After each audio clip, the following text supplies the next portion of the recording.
quite as cold as like the hood would suggest. It's just the breeze is a bit much for me, so I got on a little extra layer. I tend to run warm sometimes, especially when the weather's turning up a bit. It's just one of those things I've noticed over time.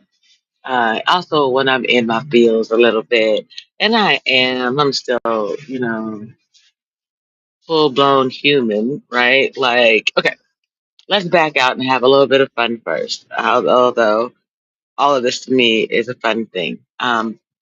We should be able to have fun even in our failures, right? Um, I recognize I don't want to be the mean chef. I don't want to be the bully chef. I don't want to be the bully president, right? I will bully a bully. Like, I will talk someone down when they have no business being disrespectful. And I'll do it in such a way, mostly make them feel shame for the fact that they are making someone else feel small. And I believe that that's fair trade for people attempting to shame, blame, and or explain me over these last few years, right? As a woman chef, I always recognized that I was in a male dominated field. However, with the exception of like my childcare career, everything that I did was male dominated. Most women are in a male dominated environment.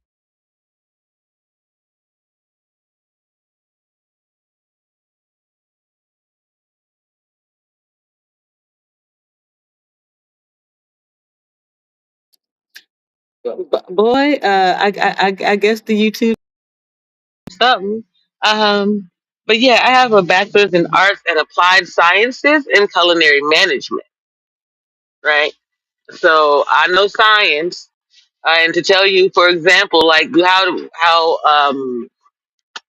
the term for browning on your food is Maillard, and that's the process that it goes through, which is the caramelization of the sugars inside of the protein. So don't play with me about knowing my science, baby. And basically, that was a refresher course from childhood. When, as we said before, I went to the International School of Dusseldorf, and I was in an incubator for intelligent children. And that's coming out of Memphis, Tennessee, where we're coming up from slavery, and most people still in the 80s could not read or write past, like, I think the third grade at the time.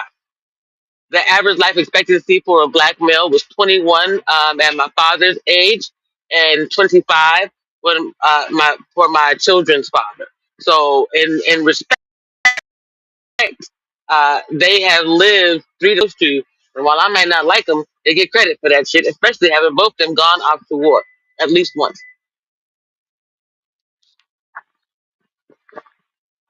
But it brings me to the point. I love everything about the military. Life. My father told me I didn't have the discipline to join the United States military. I swore up and down he was wrong. I've always been right about what he was wrong about when it came to me. So it was nothing for me to tell you on live streams that I'm a compassionate assassin. I am until I can't love you no more. And when I leave, that's enough to hurt. And I'm not doing it out of malice, right? I'm just not going to allow myself to be mistreated or abused. Not anymore, for damn sure. And on the other side of that, because someone is so hurt, because I do not want to be by them, so to speak, because they then turn around and project that hate upon me, yeah, no, then I'm going to have to fight back. And I usually do so verbally.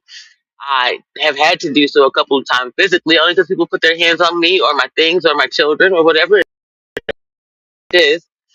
Uh, that was important. Everybody else because they have this precious thing. Somehow I don't. Don't know what that's about. Don't really think that I care too much to find out because it comes down to human jealousy at that point, right? Why can someone else have what I cannot have? 444. That's jealousy, and it's mostly comes before jealousy, I suppose, right?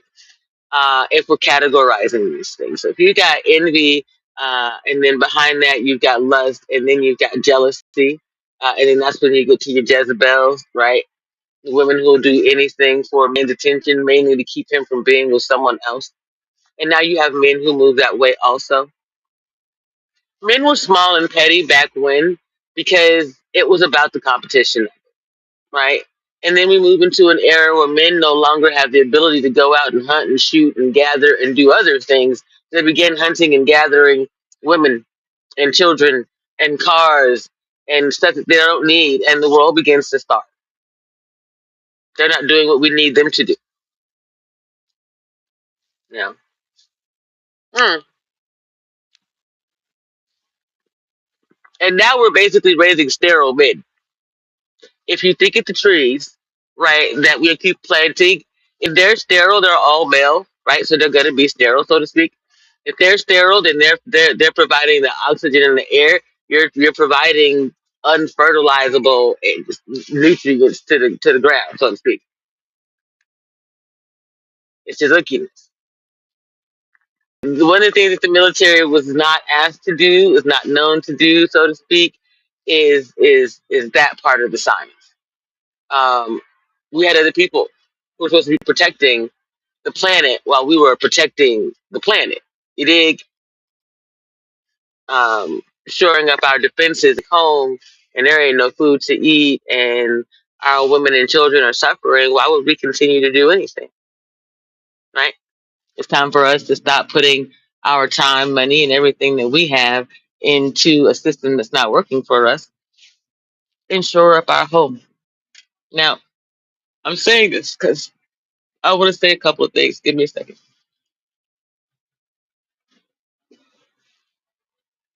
I don't give a damn about what anybody else is. I don't care about nobody else's thoughts. Let me see if I can get this glare off y'all out your. There we go. Okay, okay. I'm gonna put it to you in a way that might piss somebody off because how I feel about it.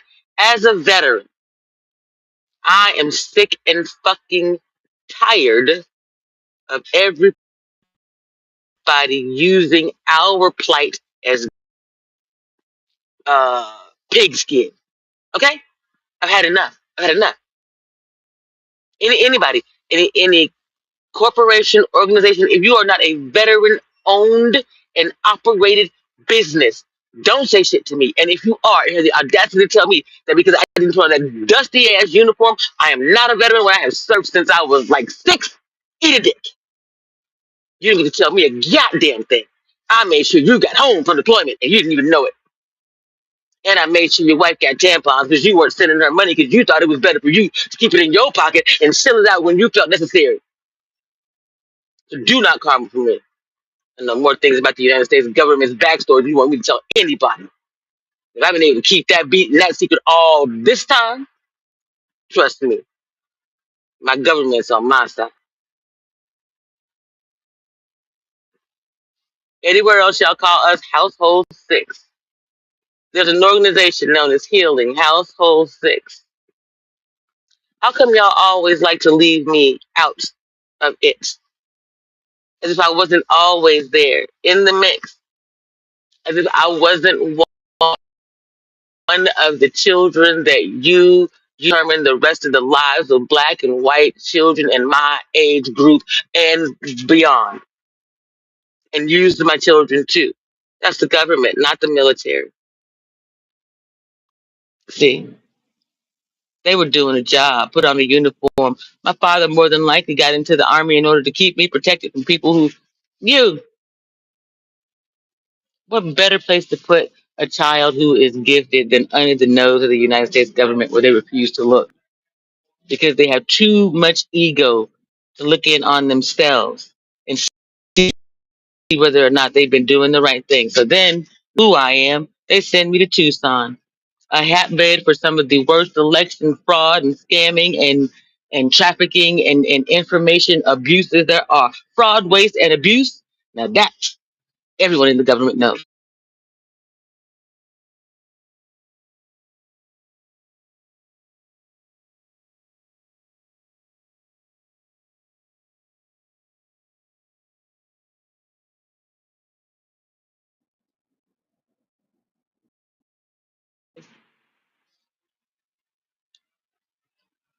When my military family hears me going off on the United States government, knowing that I was a volunteer for AmeriCorps, which is I was working for the feds, having left my military family to just go and mind my damn business and figure out how to make my nonprofit exist, then all of my stuff starts popping up. Well, they're like, well, she must be in business. Let's go check this out. You don't know how many times my military and surprised me.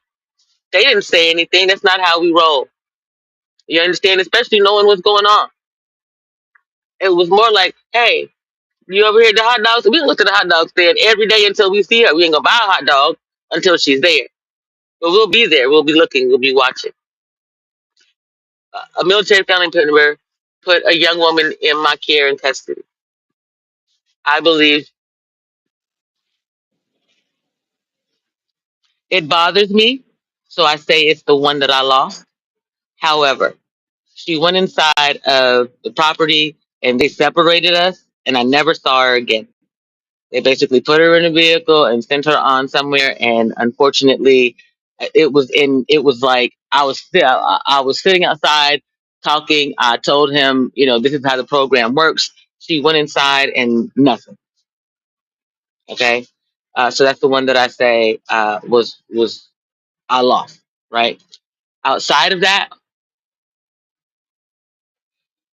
I have done my best to make sure that these young women and men go home, get their lives in order, get off the street, uh, return to regular society.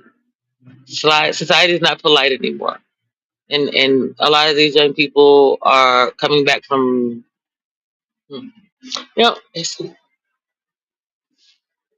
I was out east in Durham.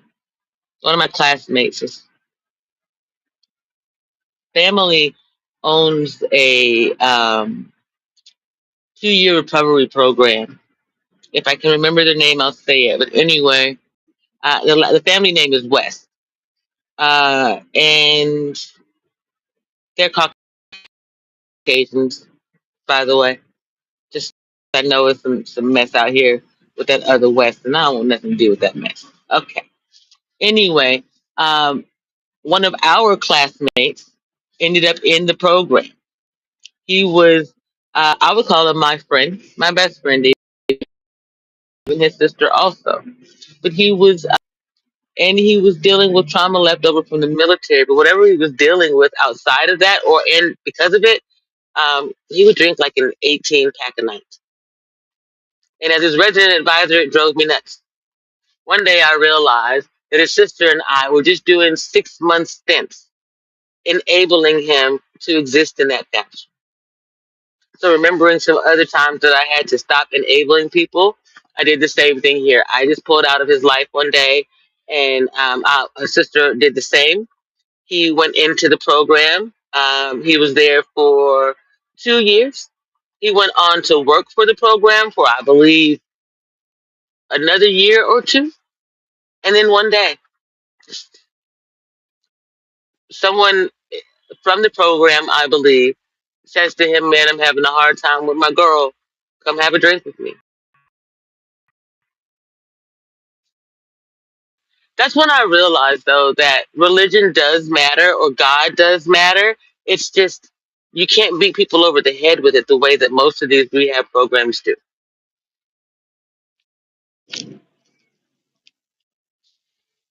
That includes my use of cannabis because everybody doesn't need it. Some people's like my original sin was having sex as a vice.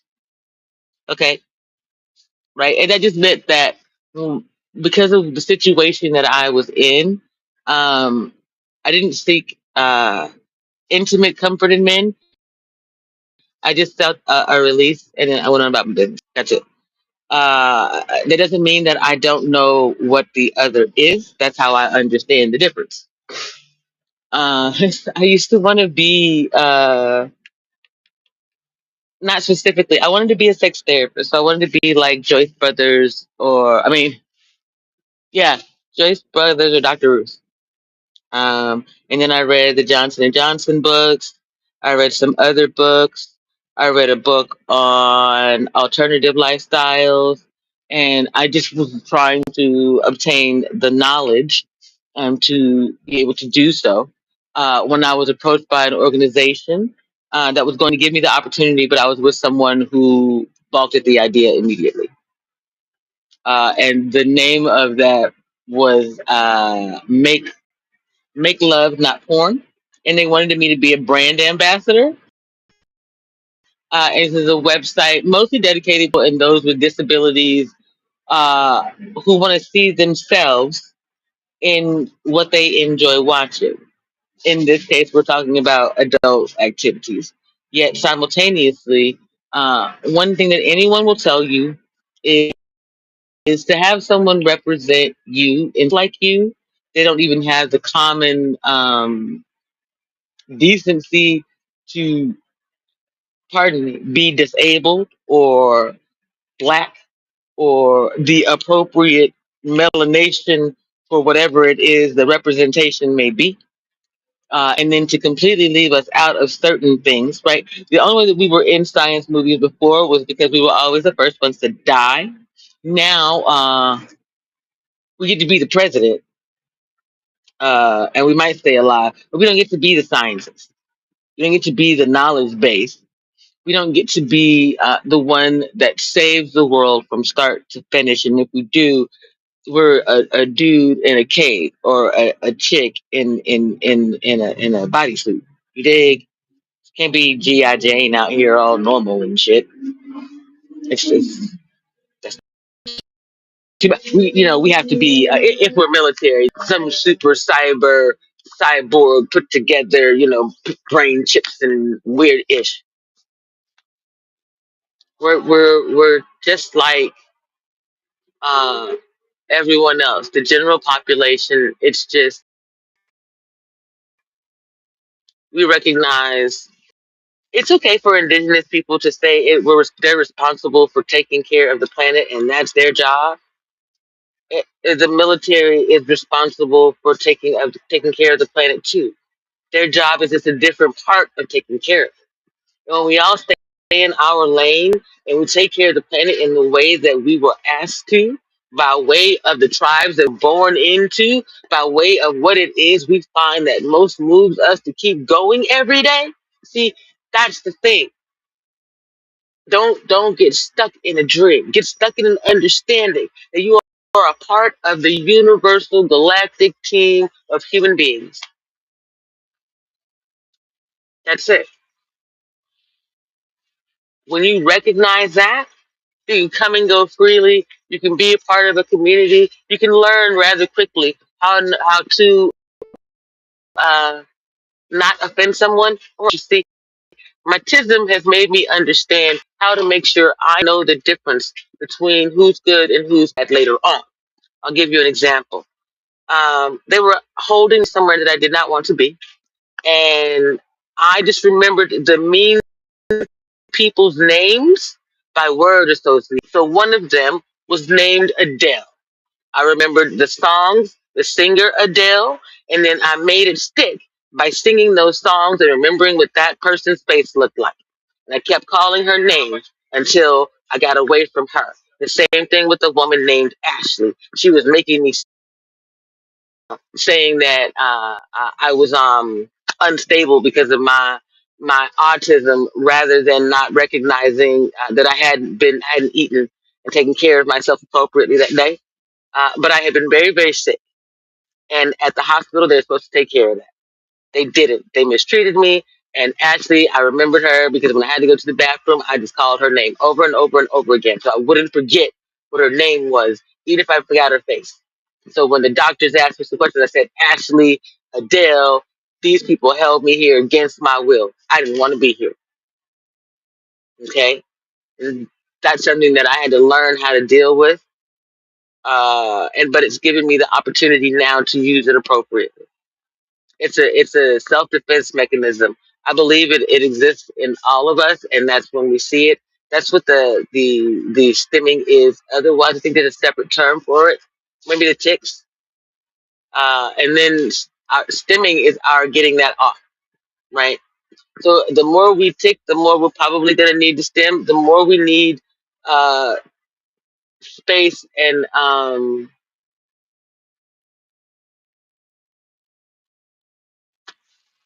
guided boundaries so that we can get back into alignment with ourselves, right? We've just been overstimulated by mistreatment, and we need those who care for us to give us enough room to move, and even be lost in ourselves long enough to come back from it, and make sure that we're okay. Make sure that we're eating and doing the other things. Even if, they put the videos out there sliding food under the door. So it's a joke, and even in this place. What I mean to say is just try not to overstep the boundaries. If you know to keep going, just provide it. Make sure it's there and easily, readily available, so that they can just walk around and graze and pick, until they can forget the overstimulation.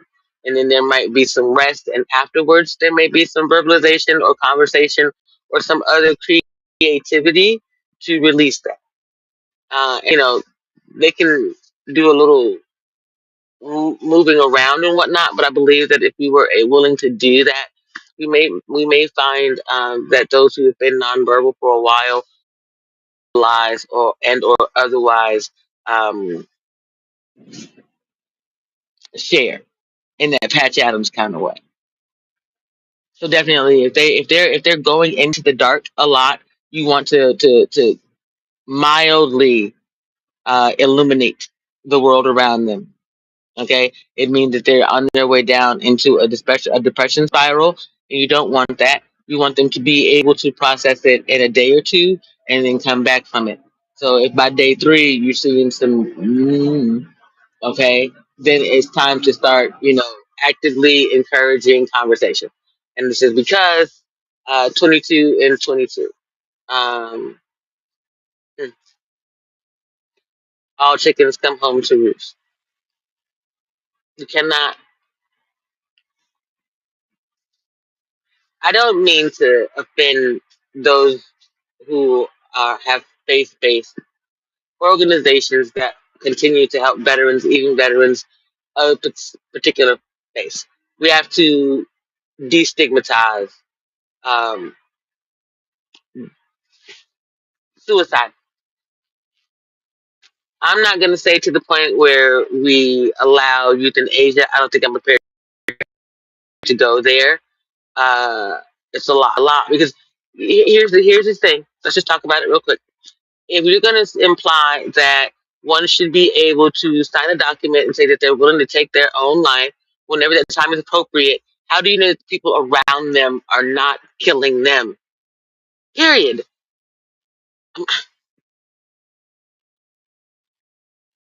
You can't. There is no way to ethically, uh, allow euthanasia without at least one other person knowing, and one other person knowing is too many. And suicide, eh,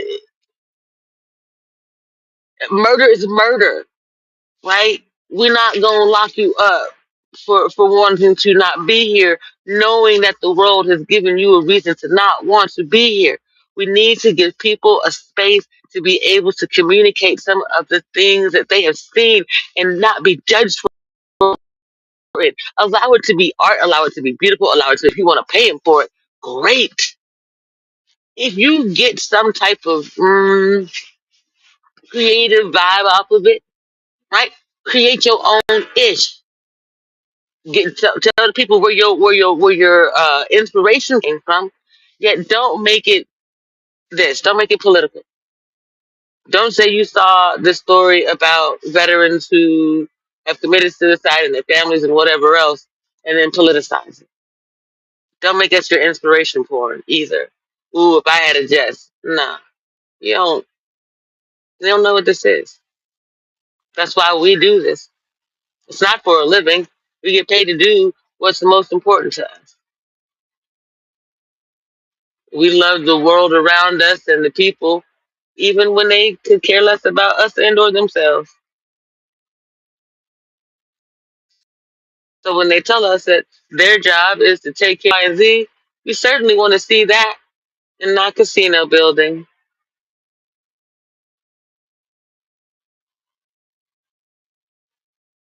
especially when it seems to not be working and you can't recognize when someone is Get me off your stuff. You know, we all want to come together as a global society. The only way to do that is for us to put aside these petty little beefs and griefs and stop allowing ourselves to be politicized. Don't let anybody else politicize what we know is a regular, a necessary part of society. Deal with the unnecessary. Point it out. Name it. Be Adam. Be the first to name the problem and have a solution. At least offer something. Be the first to say, it's not okay. Here's what I believe can be done to fix it.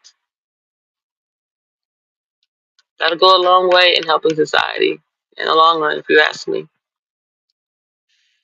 Mm. All right, time for me to determine what I'm going to do with the next one. Let the Most High decide. Spirit up. I will see you in the stream.